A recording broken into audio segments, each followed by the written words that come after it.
Hey guys, Daniel James here, and today what we're going to be doing is taking a look at Cinesamples' new library, which is CineSymphony Lite. The way we're going to do this, same way we always do, is I've written a short track in the background using the library. And what we'll do is listen to that first, and then afterwards I'll go into how I use the library in the track and why I use certain bits, and then I'll go into a bit more detail about the library itself. So without further ado, let's take a listen to the track. Here we go.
So there we go. There was the short track I wrote. And so yeah, let's start with saying what CineSymphony actually is. So CineSymphony is essentially Cinesamples' take on the Ensembles library. So what they've basically done is Cinesamples has their own string library, their own brass library, woodwinds, and percussion libraries by this point, all recorded in the Sony scoring stage. And what they've done is they've essentially made a cutback version, although cutback's a bit of a kind of disingenuous word for this because it's a bit more than that. But essentially what they've done is they've taken the samples from those libraries and created an ensemble library. And if you're unsure what an ensemble library, essentially what it is they've created a library where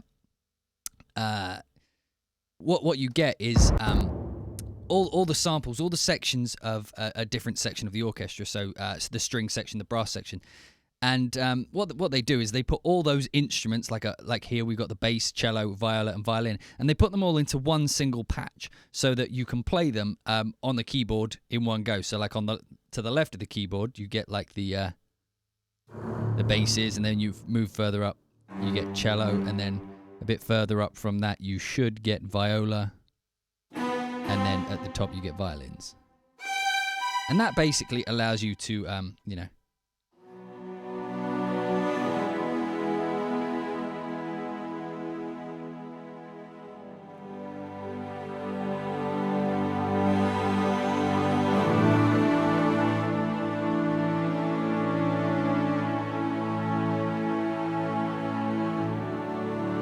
play these big, gorgeous sounding kind of chordal parts.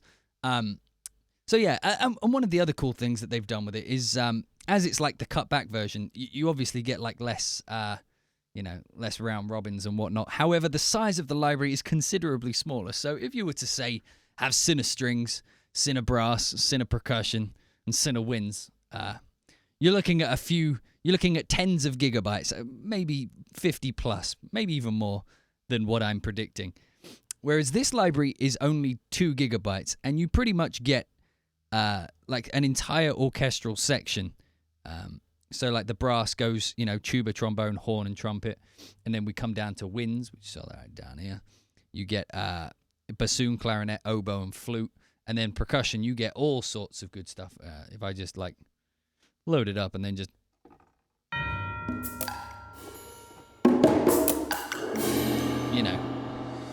there is plenty going on there.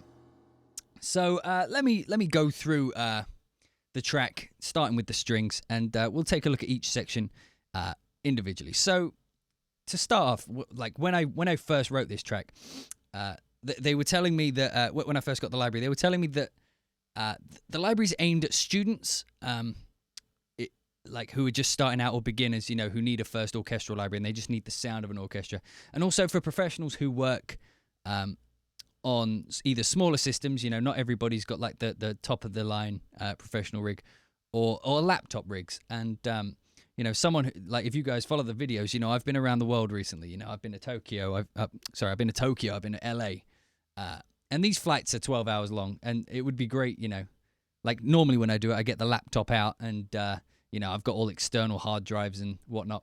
And as this is only 2 gigabytes, I get to put this just on my laptop without any worries, and it's really light, so it runs great.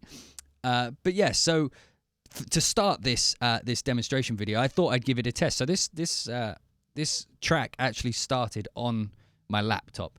So the way I started the track was I started with these big chords here. If we take a listen to this.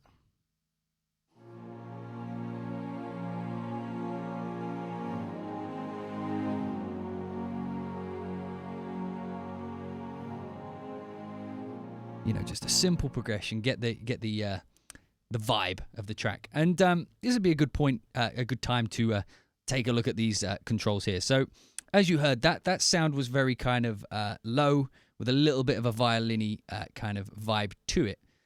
And so if we take a look over here, you'll see that you get bass, cello, viola, and violin, right? And each one has a little number above it, right? C0, C1, this one's at G8 right now, and then G3, C3, small text. And essentially what this means is this is where that section in the ensemble will start. So if you remember at the beginning, I showed you that like to the left of the keyboard, you get like the lower instruments. And then in the middle, you get your like cellos, violas, and violins. So what this allows you to do is set the starting note for a certain part. So the basses will start down at C0. If I put this, here we go. Nope, lower. And then cellos will start at C1. And then violas should have been at C2. Let me bring that back down. C2. And then violins up at the top. And one thing this is, one thing this library has going for it, which is insane, is the amount of flexibility you have over the ensemble. So normally when you get an ensemble patch, in Symphobia, Albion, Cinematic Strings even, when you have an ensemble, those ranges are baked in. So where the bass turns over to a cello is set in stone. You can't change that. Whereas this library you can, which, like, as small of a feature as it sounds, is insanely usable, insanely powerful. So if we take a listen to this section again, I'll set it up the way I had it set up.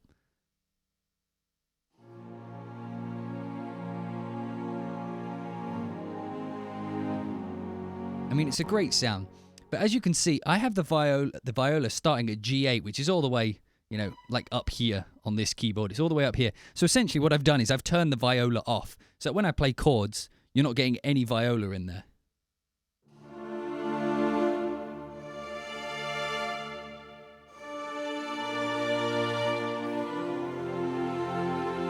Excuse my sloppy playing. And the reason I did this is so that in this video I could show you how I should have done it. So as you can see down here, I have a separate line, which is violins, which is playing the melody.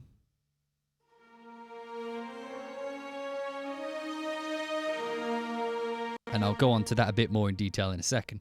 So if we go back to the chords, what I should have done here is, as I'm planning to do a different patch with violins in another place, I don't really want to have violins in my chords, because then you're doubling up the amount of violins you're having in the track. So, if I start the violins at G8 and then perhaps bring the viola down to maybe C2, which is where these chords actually, they go into the C2. So anything over C2, so all these are going to be viola. So maybe I should even just so that we're going to twos, maybe if I start it at F sharp 2, because then I'm only really getting 2 violas every now and again, which is still too many, but, haters going to hate. F sharp. Well, let's put it on F sharp. What was I saying? F sharp 2. Come on. There we go. So now, if you listen, it should be a different tone.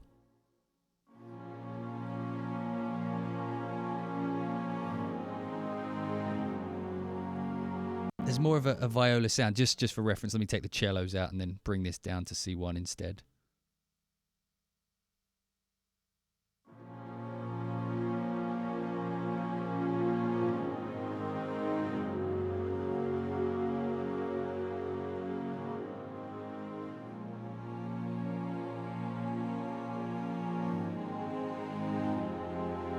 So I don't know if you heard the difference in tone there. So what I'll do here is I'll essentially I'll pull the violas in and out so you can. I recommend listening to this section with headphones on, so you can hear the subtle differences in tone that you get just by changing the ranges. So I'll play the chords, and then if you watch, I'll adjust the ranges, so you should hear every different chord have a different tone to it.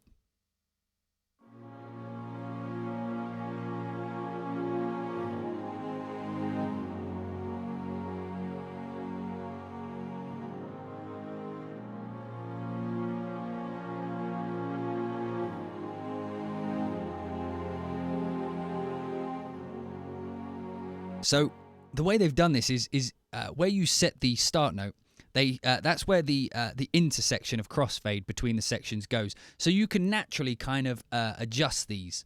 So if you look over here towards this section here, I need to cut that out. There's my thing again. But if you come over here and look at this section, you'll see that we go up into like violin ranges towards this area.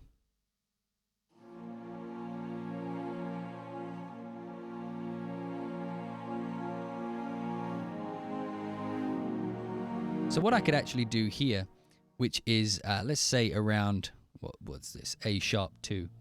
So if we start this around A sharp 2, anything over A sharp 2 now will be a violin, which sounds like this.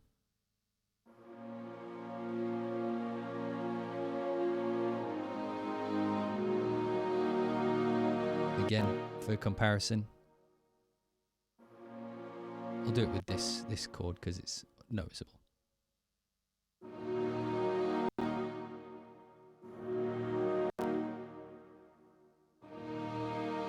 You see, it's a wider sound. Now, one of the things I did was, if you look at the melody here, I'll stretch this out a bit so you can actually see. So the melody here, what I did is I essentially made a separate patch, which is on MIDI track 3, so down here. And as you can see, I turned essentially the viola off, and I put the violin down to its lower C2 kind of range. So this patch is almost acting just as a violin patch, which I doubled up, for like a violin 1-2 octave sound.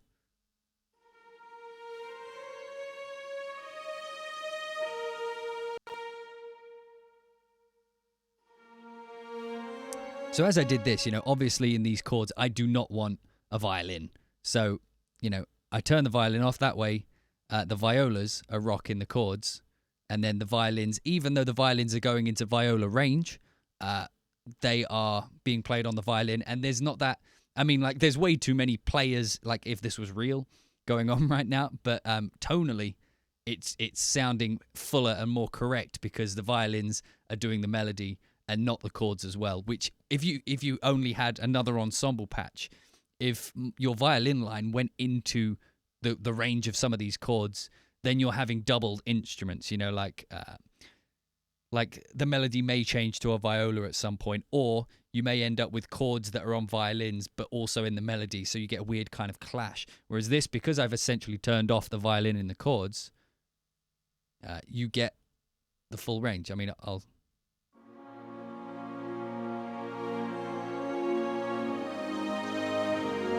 And then just for reference, if I put the violins in,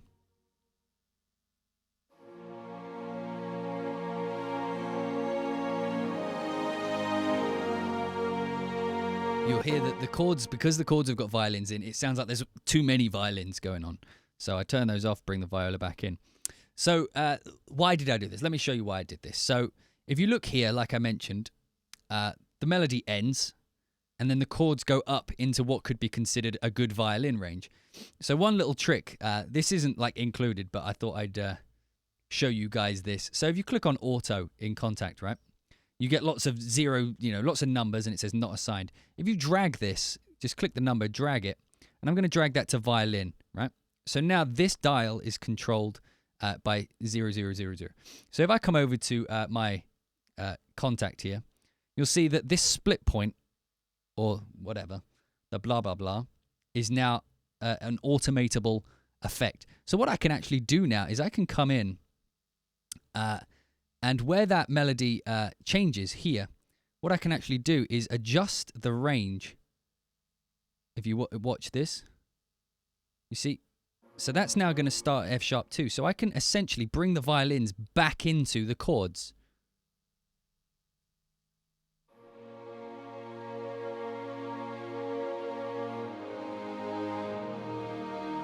Which you should be hearing to the left.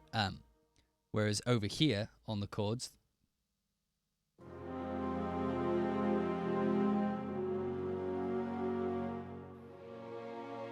and this feature alone, like, just blows my mind.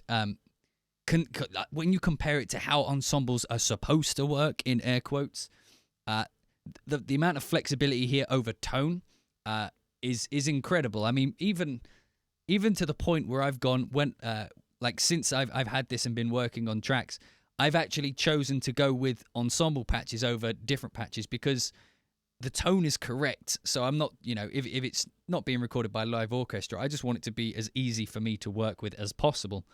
And so, having a feature like this, it means I can go with a melody. And if I want, more violins in my big paddish chords, I can just, I can just dial it in here. I mean, if I wanted, so when this bit here is sustained, I could even bring in some more violins for these chords and then drop them out again like this. So we watch over here.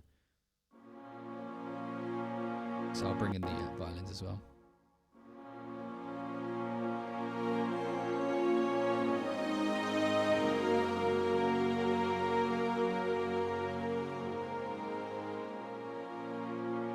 So on this chord here, I had a violin just gently, just gently feeding the tone, and that to me is incredible. That like, you can probably hear in my voice how excited I get over the most mundane of things, but the fact that you can adjust the range of each instrument makes this incredibly powerful. So let's say that, for example, I didn't, all these chords I just wanted on cello. I'll just turn these ones off. So now I've got chordal cello.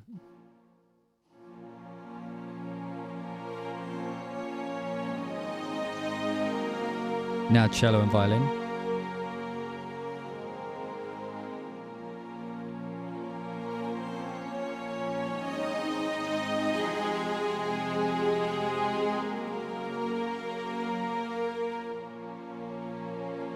Or, just the basses, why not?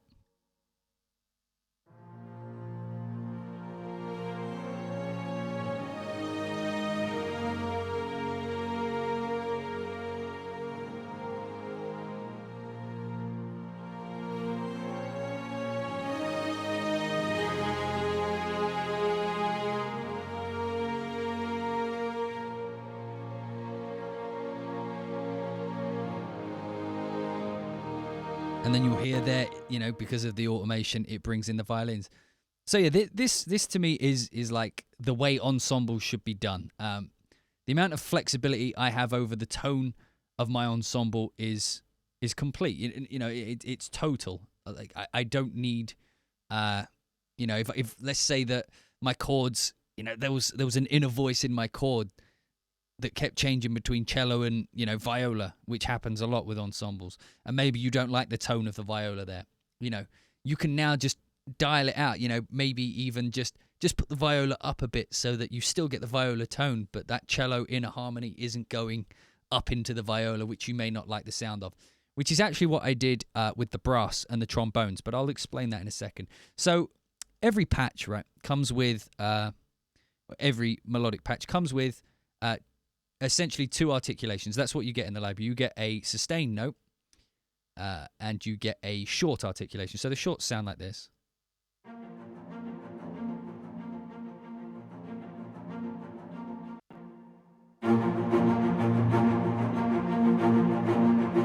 know, very nice and crunchy, which is one of the things I actually loved about Cinesamples, CineStrings, sorry. You know, if I bring these up so you can hear the violins.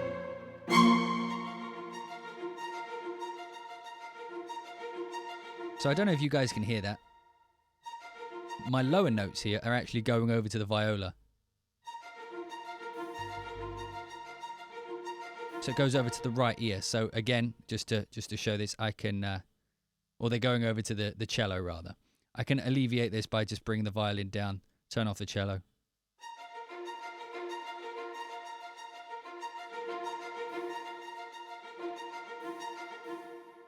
You know.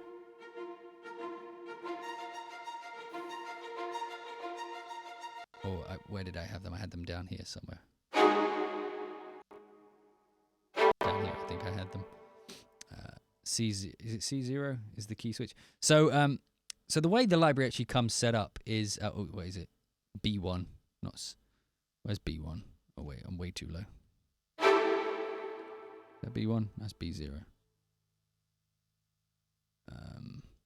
I accidentally turned everything off. Let's turn everything back on. Okay. Why are we not making sound now?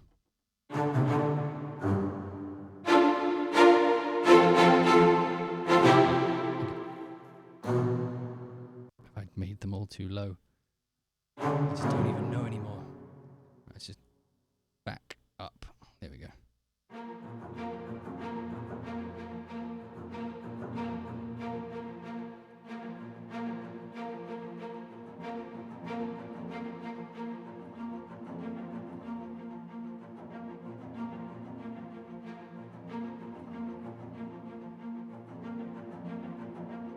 So there you can see I can adjust the tone. I can bring in the bass for anything lower. It just depends on what you want it to do there. So yeah, that's every patch, melodic patch, sorry. So strings, brass, woodwind come with a long and a short. And the way it comes set up originally, if I come over to the mapping here, is velocity map. So if you play, well, I should probably change this on the right one. If you play soft, you get a, if you look here, if you play soft, you get short notes. And the velocity is controlled by the mod wheel. Contact being contact. If you look here, and if you play hard, you get the longs.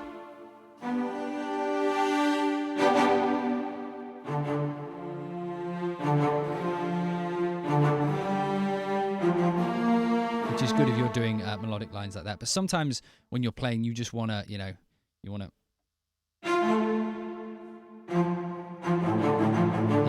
play with dynamics. So what I always do is I go with the key switch map, which essentially puts the longs on the A and the shorts on the B. So now you can.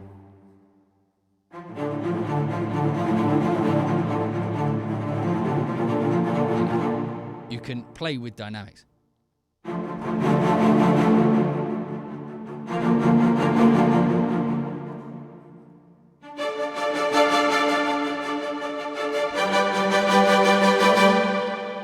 So I do this with all of them, but so yeah, that's all there is to this one. It's not much more complex than that, but you know, of course, you can change if you want it CC, You can set up your own custom ones should you so desire. So now let's take a look at the brass, and then I'll talk about some of the other UI features.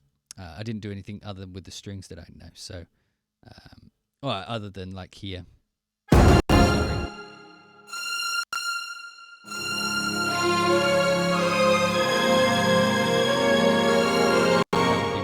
Pedal messing up.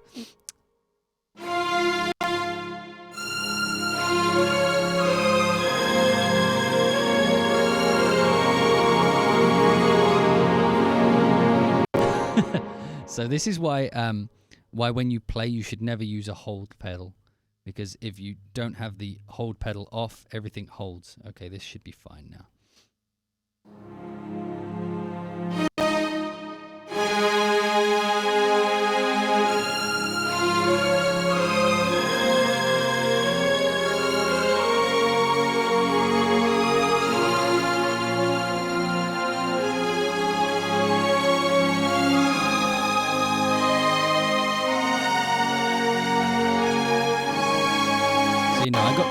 I got relatively good counter melody going on there, and this would be a good point before I go on to the brass. Is what like my first criticism of the library is I may be wrong here, so you guys can point this out to me, and but yeah, I couldn't find an ADSR for the sounds. So like when I was playing chords, for example, like particularly when you're playing hard, you can hear there's a very strong attack. And like, there's a very definitive edge. Let me just turn off the reverb so you can actually hear the edge. Okay, there's quite a long tail, but it's easier to see on the brass. But what I was going to say is, like, particularly when you're, when you're doing like big chordal things, sometimes it's good to have like just to be able to curve off the attack a little bit, so that it, if you're bringing in another note, say you're doing.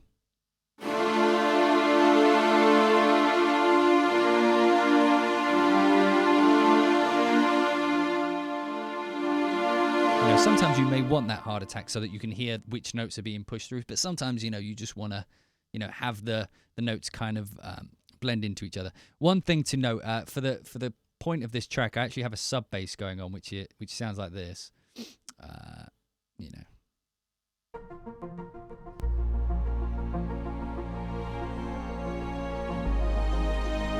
And for that purpose, I actually cut a lot of the bass out using EQ. So now I'll just quickly, before we move on to the brass again, just show you what the strings sound like without any EQ on them at all.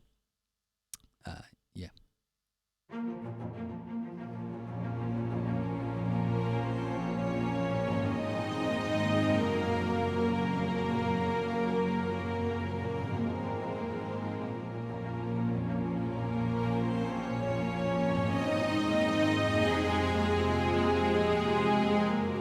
Obviously a lot more lush, and not as tinny as they were.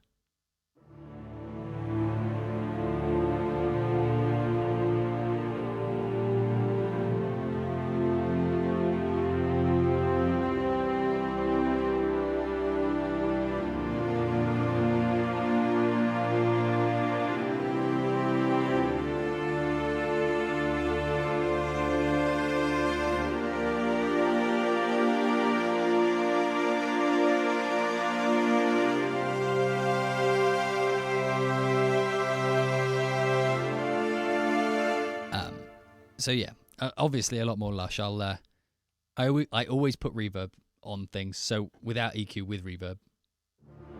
Put some violin in there for now.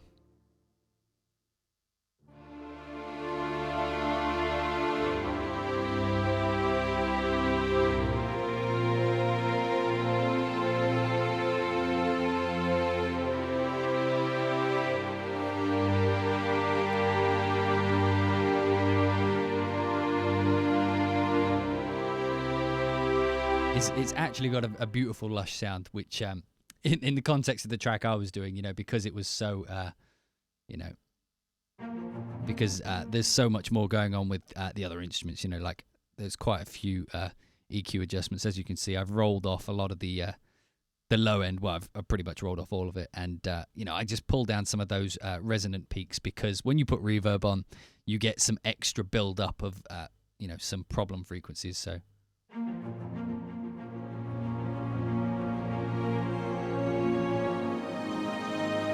Sounds very thin, but in the context, of the track, which sounds like this, it makes a bit more sense.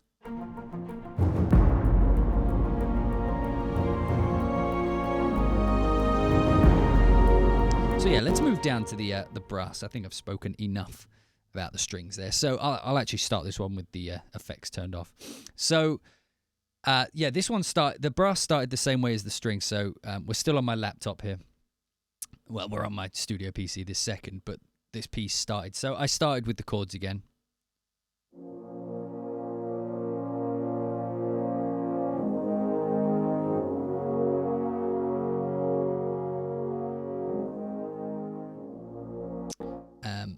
So yeah, as you can hear, there's a nice regal sound to them. Like, that's one thing I've always loved about Cinesamples is the tone of their brass. That that scoring stage, Sony scoring stage, really works wonders for brass. And as you can hear, it's got quite a bit of dynamics. So from low.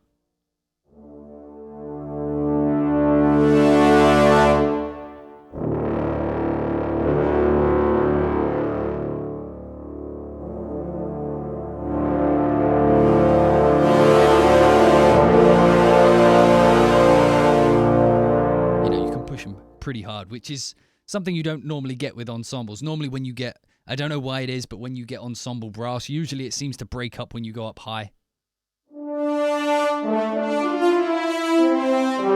Whereas for some reason Cinesamples, I've always loved that it pushes hard. So if you look down at the part I was just playing, you'll notice that I actually turned off the trumpet and the trombone, and that was because the chords here, I wanted a nice, I wanted them to layer well with what was going on up here.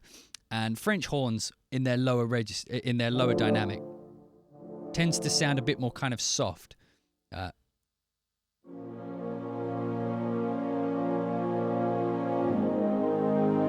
Whereas if I bring in the trombones, you'll hear that it's a little bit more aggressive.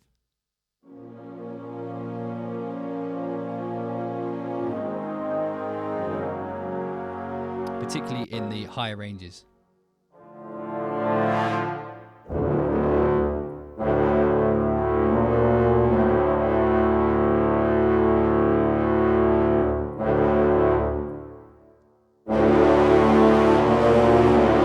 So you can fill out a bit more range with the horns. So yeah, just like a stylistic choice, I chose to go a bit more horny with it as opposed to a bit more trombone-y. Bit more horny, less bony, if you know what I mean. That sounded all sorts of weird, but yeah, of course, I'll bring them all in for now. So like, it would have sounded something like, normally they're around the ones. So let's bring this, I don't know, E1. Let's make this E2, and then like E3.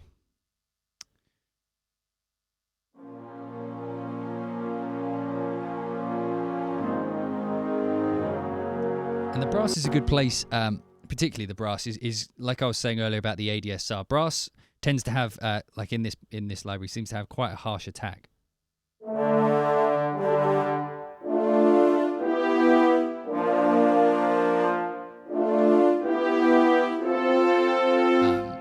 And it'd be nice to roll that off. But also, so if I come down to this melody here, or this little counterpart here.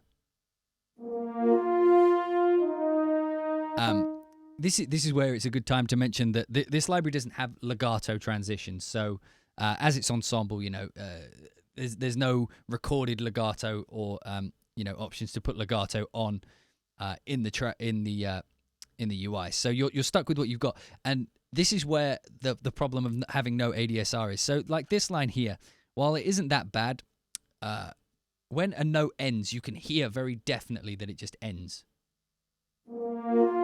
You get that whoop, whoop, whoop.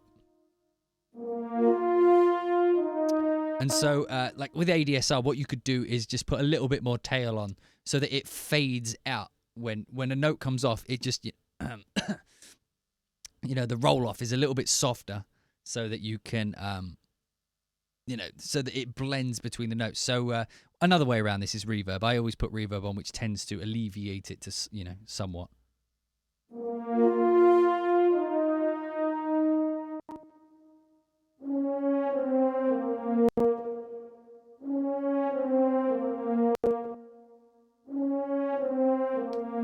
So just one of those little things. So so yeah, this little horn line, as you can see down here, I've turned off pretty much. Well, I've turned off the trombones and the trumpets, and I've just left horn and tuba. So the reason I've done that is if for some reason my melody went lower than the French horn can, the tuba will pick it up for me. It's got my back like that. So essentially, what I made almost like a French horn patch.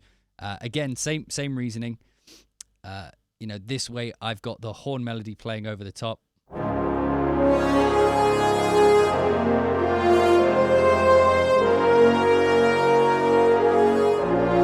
So what we obviously want to do is come up to the this part here. So at the beginning, what I had trumpets off. What I'll do is I'll go to auto, and let's put the trombones on 0 0 and the horns on 0 1. So now split point 3. Well, let's click on this one here. I think this is how it works. Could be wrong. So if I now yeah, there's only one, so this will probably mess up. But so what we want to do here is drag the horns out of this. So we want to turn them up. Yeah. So the horns essentially are turning out, if you see.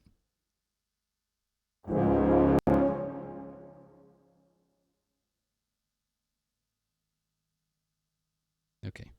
So let's put 0 0 on trombone. Is that going to work? Let me see.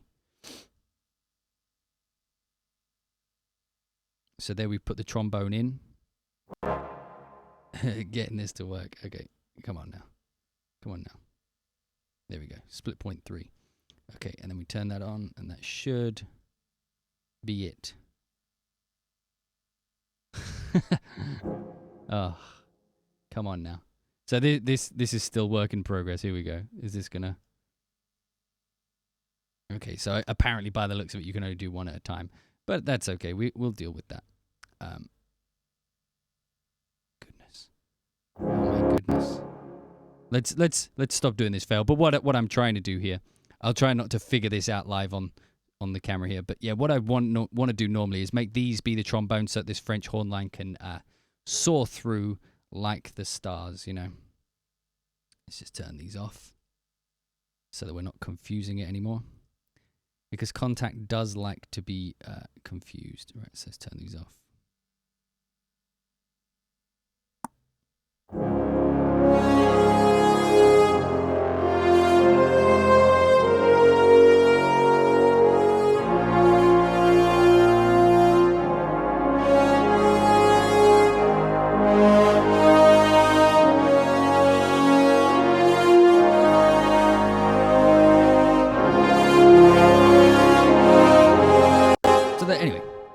Fail aside, we've always got to fit in a fail every now and again. But so now I want to talk about this little section underneath that says chord arranger. So if we look at this melody here that I had going, it's nice and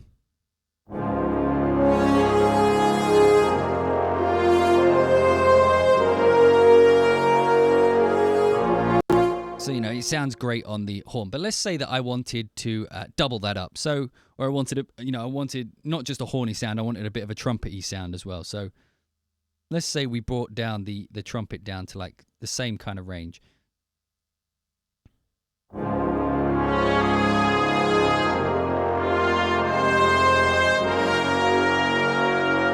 notice that the horn turned off. So that's where the chord arranger comes in handy. So the chord arranger essentially, if there's a note that falls between that's in the horn range and is in the trumpet range, what it'll do is depending on how heavy you put it, it will either if you've got two notes in there, it'll pick one, put the horn on one, the trumpet on the other. So we listen to this.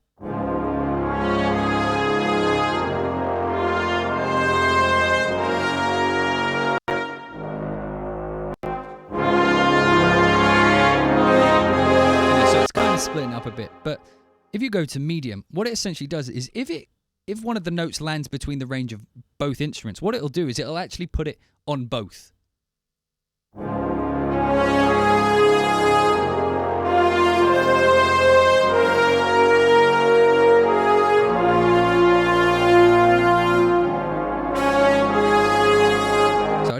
tell the difference there. So if I play the melody again, you'll hear that the line becomes a unison between the trumpet and the horn. So if we go back to light, it should just be trumpet, and then halfway through I'll put it on medium so you can hear that they'll unison up.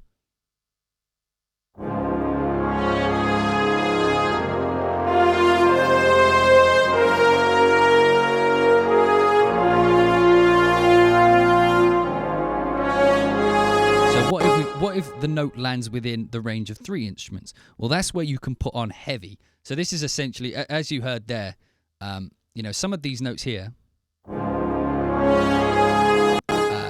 are falling into the range that a trombone can play as well. But because I've put it on light, it's essentially picking like the upper 2 in this situation. So if I put it on heavy, it should now be a unison between all 3.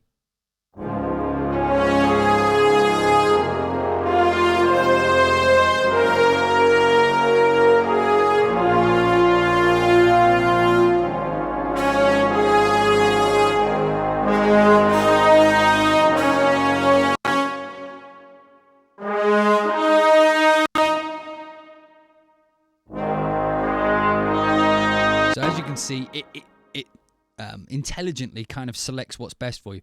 But yeah, if you go medium, you're getting a 2 instrument. It'll pick 2 instruments to layer together. And if you go with heavy, it'll do 3. So light is like just solo instruments, like it picks the best ones for that situation. So like in this situation.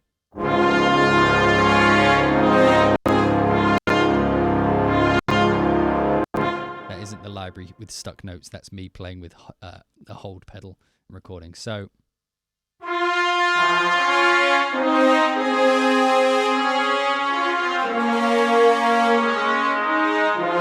see how it's trying to pick up what it is. But if it's medium, it'll play at least 2 notes on ones where it's in the range.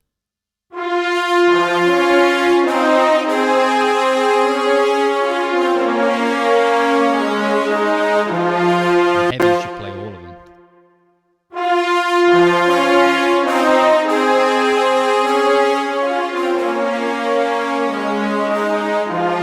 This is a good way to get some nice unison sounds. Let me show you this on the strings, because the strings are a little bit softer, so it's nicer to hear it go.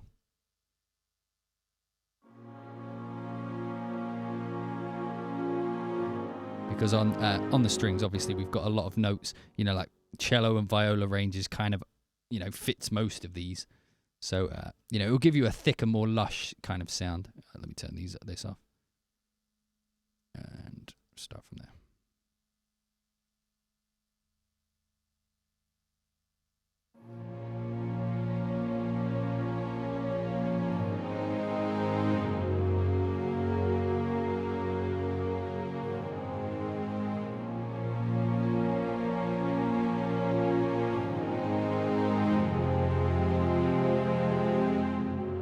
So obviously light is a lot more kind of, I guess, realistic, because it's split up a bit more correctly. The higher notes are going to the higher instruments, the lower notes are going to the lower. Whereas medium, if it's in that mid-range, cello can play it high and viola can play it low. It'll just do both.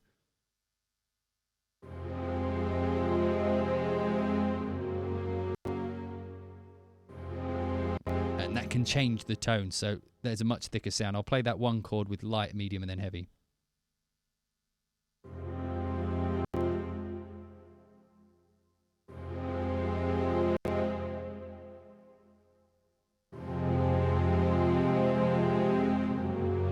It all just depends what you're after. So whilst this may not be the most realistic in terms of orchestration, if I guess this is where like the classical style composers clash with the the more kind of not technological ones, but the more modern in a way, the more computerish composers. If your main aim is to just make your track sound great, realism be damned. I would consider things like I would consider the tools such as like the range adjusters or the chord arrangers as tonal tools, as opposed to realism tools. They allow you to get a bigger sound, sounds that you probably couldn't even get with live instruments. But if it sounds good for the track, you're sorted. But then again, like you get a lot of the classical guys who you know will slate you. How dare you mess with my instrument, child? Those kind of guys. But yeah. So like the way I approach this is, when I'm writing a piece of music, I just want the sound of an orchestra. I want it to sound like an orchestra. But it doesn't have to be a real orchestra. I mean, it's not a real orchestra; it's a sampled orchestra. So I'm going to use the library to its full potential. Even if maybe a live player couldn't play this, it doesn't matter to me because this sample can, and I'm going to use all the tools at my disposal, to make the best end product one can. So now if we take a listen to the woodwinds, so same setup as usual. As you can see, I've this top patch here I've just got as a flute. I've turned off the clarinet and oboe.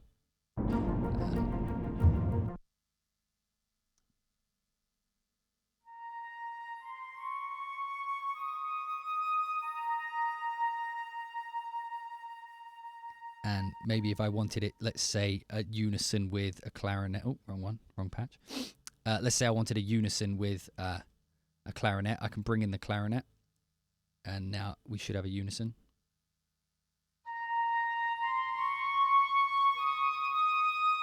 Or with an oboe.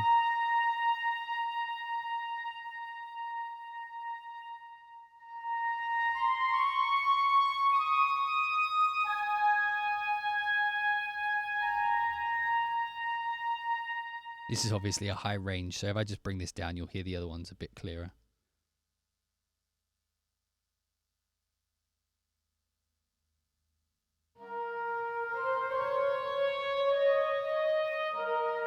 And of course, if I wanted this melody on just like a clarinet, I'll turn off the others and bring the clarinet in.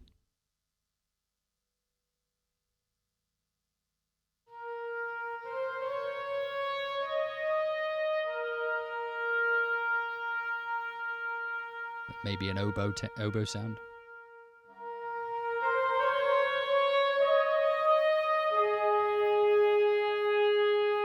Maybe a flute sound. And again, you can adjust these how you like, or you can you can get chordal with it again. You want your nice.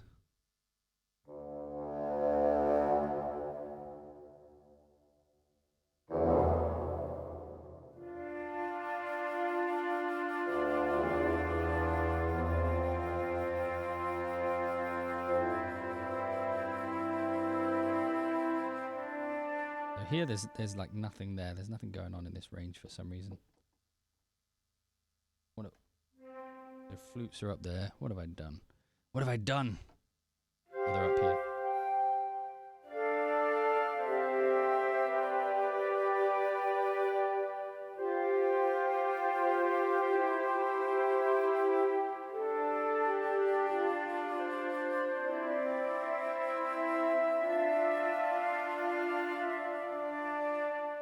So all these cool little options here. As you can see here, we've got.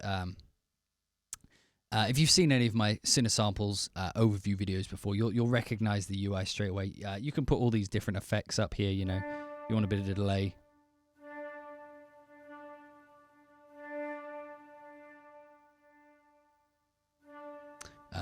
Low pass filters. For just for tonal effect, should you want them. But we're not going to use any here. Again, set up the same way. Velocity map, key switch map, custom map, longs and shorts. So let's move over to the short notes, see how they sound. So we've got those here.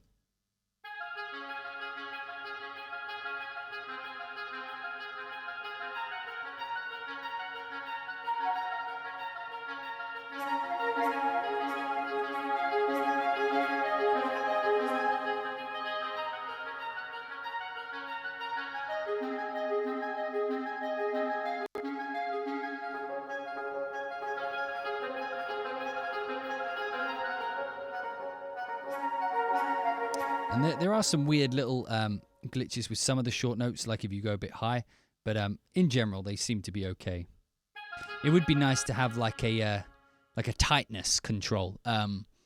Again, that would be ADSR controlled, but just being able to adjust, make it a little bit snappier for the shorts,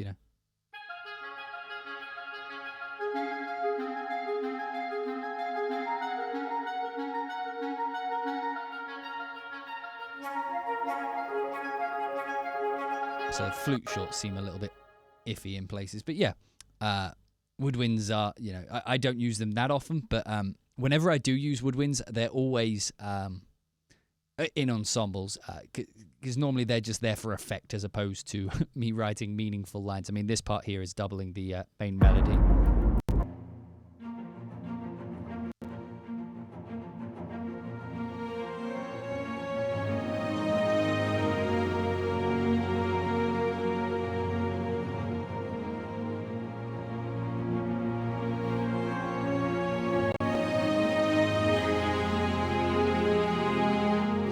Which it does a fantastic job. And again, this part here is doubling the spiccatos.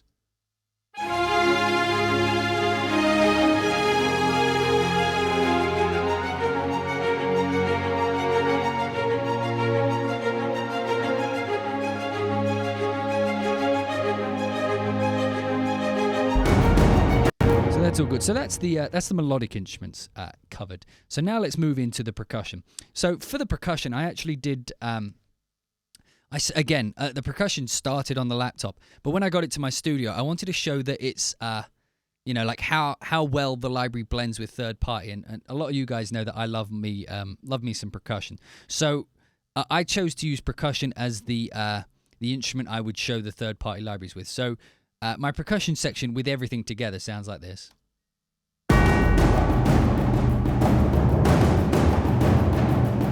And then with this isn't damaged. Let me just extras.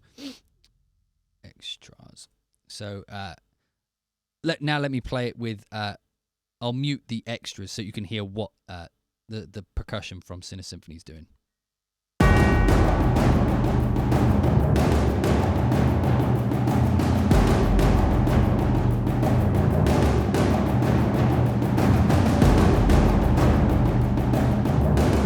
So as you can hear, you're getting 80 to 90% of the way of that sound, that big sound, with just the percussion from CineSymphony. So let's go in and take a quick look. So I've got all sorts of effects on here, so I'll turn these off so you can hear them. This is what they sound like.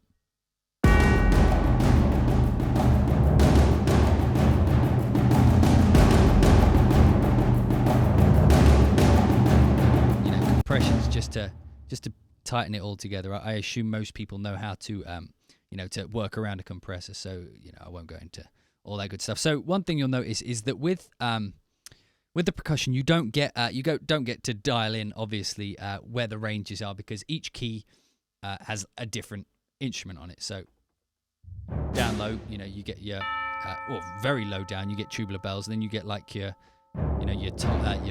bass drums, then your toms, your snares going up higher. And you get like congas, and you get some shakery things, and then some clicky things, some wood blocks, and then up higher. Should probably show you the ranges. Then up higher, you get your cymbals, and then at the very top, you get a short little xylophone. So it covers all the bases, and and that's what you need. I mean, and there's a nice bit of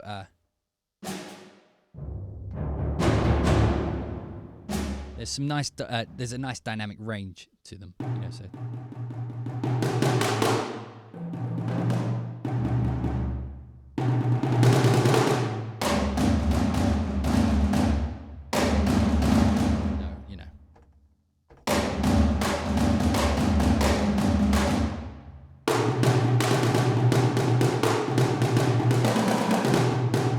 You can do some nice driving rhythm. So let's take a look at what that actually translates to in MIDI. So this is essentially what it looks like. So you can see, like, I've got my lower instruments down here, my bass drums, my toms.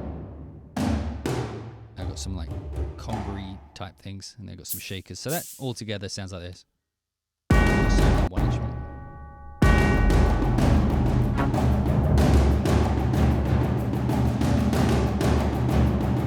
So let's go top down. So the top by itself sounds like this.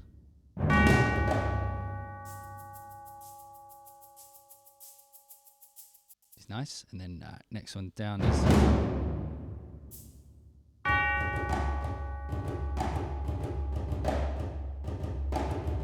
You can tell I programmed this in by looking at the dynamics there, but you don't notice. I mean, they're just sitting in the background for now. And then we've got the toms are doing.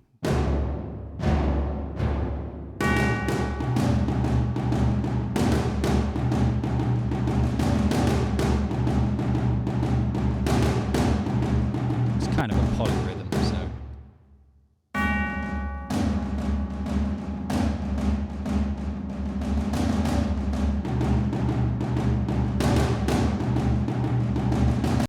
And then the bass drum at the bottom is. Don't do this. Don't do this, because that adds phasing. That's me being an idiot.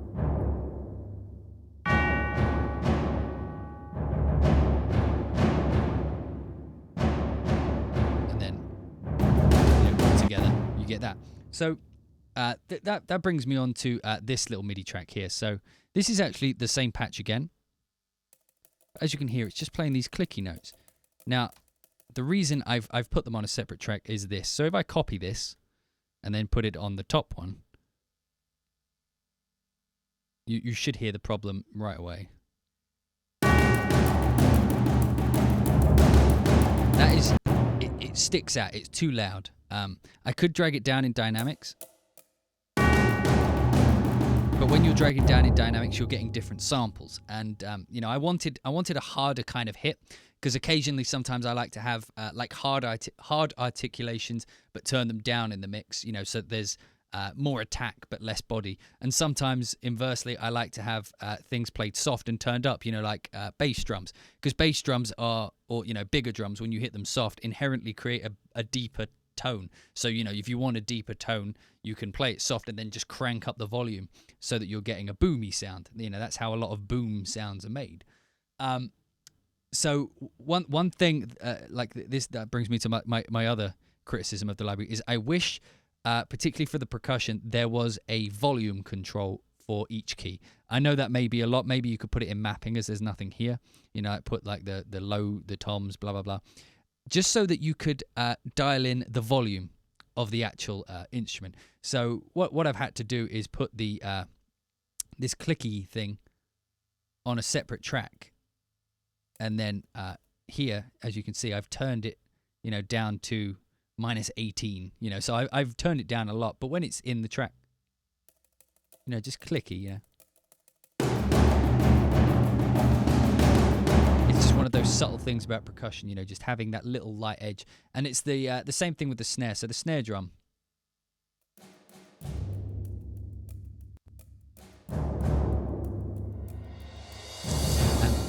So if I bring up over here,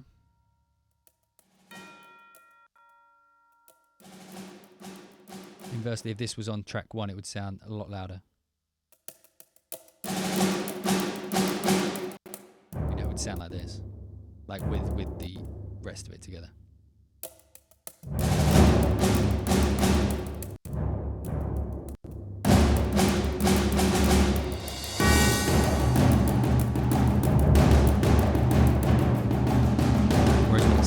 It becomes part of the sound as opposed to overpowering the sound. So yeah, just one of those little niggles that I wish they could work on. And then one of the extras, I guess you could call it, of the library is they actually provide you with a timpani, which is very nice of them, which comes on its own separate patch. So we've got the timpani loaded up in here. One of the things I wish it had, unless I'm mistaken, so this is what it sounds like first of all.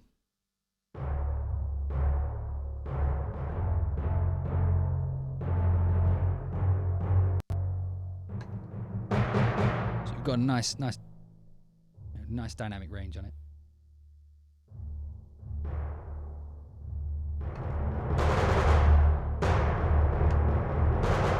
It's got a great sound to it. But one thing I couldn't find is rolls. And one of the things with timpanis that you sometimes need is that kind of that natural kind of roll. But I mean that's just a little a little thing. So yeah, I mean, like that is pretty much all of the instruments in the library. And as you can see, it covers all the bases. You know, it's got absolutely everything that you would need to get started for an orchestral sound. So that's like the reason. Like when people come to me, they say, you know, what's a good beginner library to start with orchestra? And like this is going to be my recommendation from now. And the main reason is you get that, you know, you're getting the premium sound of the Cinesamples library. So that, you know, the fact that it's recorded at the Sony scoring stage, you know, with the best mics, you know, the best engineers, you're getting all that in this cut down version. So the sound is exactly the same as the premium products. The fact that you've got all this flexibility in range means that you're not being restricted, you know, in terms of the tone of your music. So, you know, if you're a student and you need to write something that can be played by live players, if you're ensemble, you don't want any violas in it. You know, maybe you don't have a viola player to write for. You can turn the viola off and just have the rest of the ensemble go as is, you know.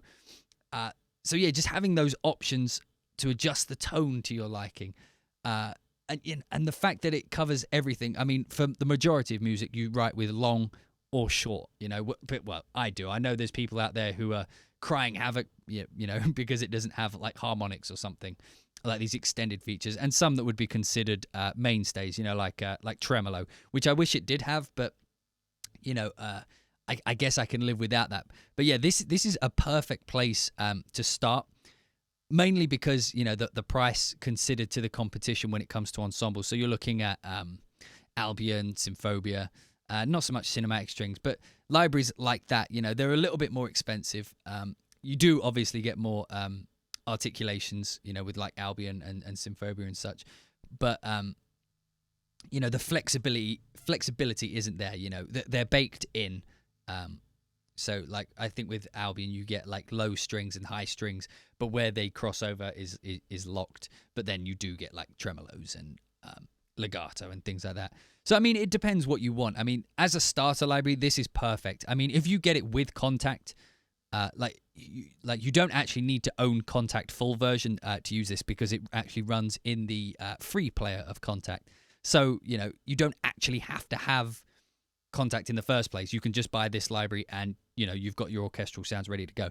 But if you do have the full version of Contact, which I absolutely recommend, you get like all these little extra articulations or solo instruments that you can layer with CineSymphony. And because CineSymphony has such a uniform sound, you know, like it, when you put the strings, the brass, the woodwind and the percussion together, you're getting that Sony scoring stage sound, you know.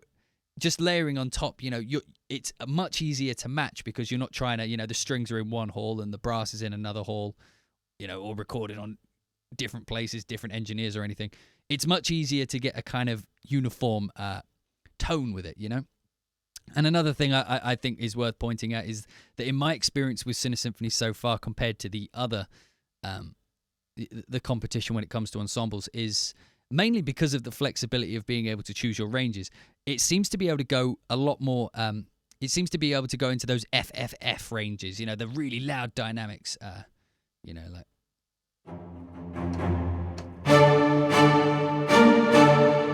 You know, you can get up there or you can come down pretty soft. You know, the range of instruments is far greater than what I've experienced before. Like with ensembles, it tends to be when you push high, when you push hard, particularly with brass. Brass is like a pet peeve of mine with these. Like if I was to play this line in another ensemble library, if it wants to play at all, but put the horn on. Oh God, what have I done? I really need to stop playing with the. What have I done here? Whatever. Right, let me put it. So like when like brass, like I was saying, is a particular pet peeve of mine, because it seems to be like restricted to ensembles only, but when you push brass hard, it tends to have this kind of like this zing to it, whereas most ensemble libraries seem to go like to here, and then like they'll just crank up, and then it feels like that's as far as they go. You know, like say if I was playing. Can you hear that zing on top? That seems to be lacking from like other libraries. I mean, like I won't go into full comparisons with the competition. I mean, I know I have done to a certain degree, but like this one goes up high.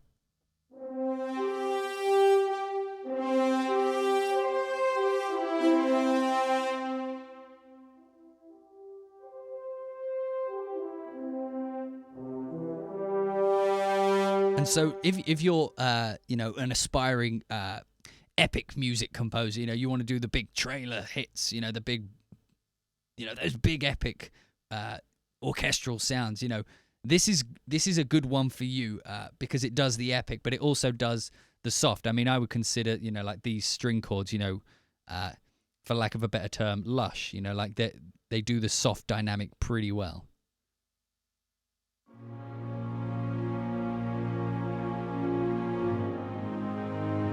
So if you look, I'm playing these down low, and if I go up high, it's going to be quite loud. Prepare yourself.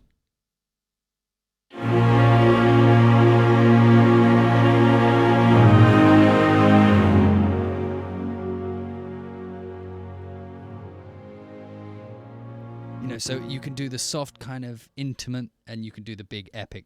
So yeah, all around this library, I fell in love with mainly because on like up to this point, if I wanted to use a library on the airplane on my laptop, for example, it would take a lot of pulling out external hard drives, waiting for them to boot up. Whereas this is so small and the sound is so great, I can get near end products. I mean, let me just solo the parts I did on the plane on my laptop, the bits I did on my laptop, and I'll just play you. So I'm just going to solo out the instruments that I did whilst on the laptop.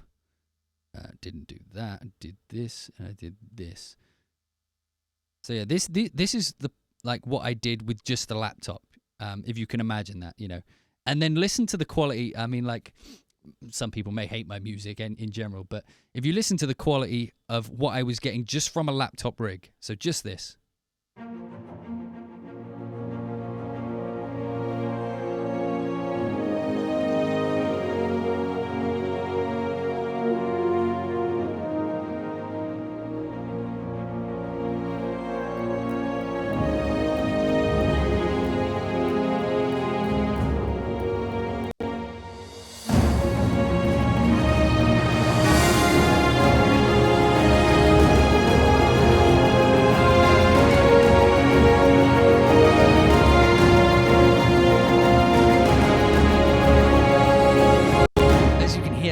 That is so close to final product for me that, if I was, on the way to a business meeting, I could whack up a mock-up, just using these ensembles, because I can adjust the tone to where I need it. I can, mess with the ranges so that I've got solo instruments, and then like when I get back to my studio, I may whack out, like for this line, for example, I may whack out the 12 horns.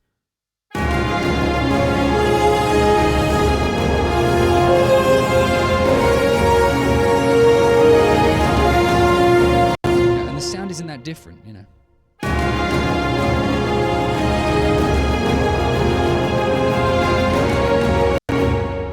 And it blew me away. I mean, whenever I've used ensembles before, it sounded like I was using an ensemble library. And you may think that this music, also sounds like it's ensemble-y. I mean, there's certain parts, particularly with the strings in this section, where it gets a little bit.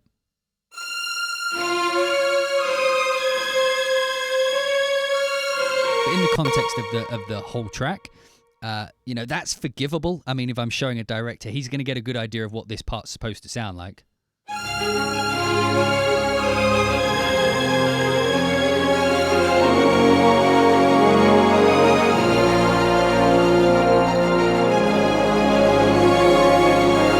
And this never goes beyond 2 lines, so that's just a case of loading up 2 violin patches, a violin 1, violin 2, and that's it. And I've gone from ensemble to solo instruments, and it's that easy. And I don't need to change the ensemble patch up here.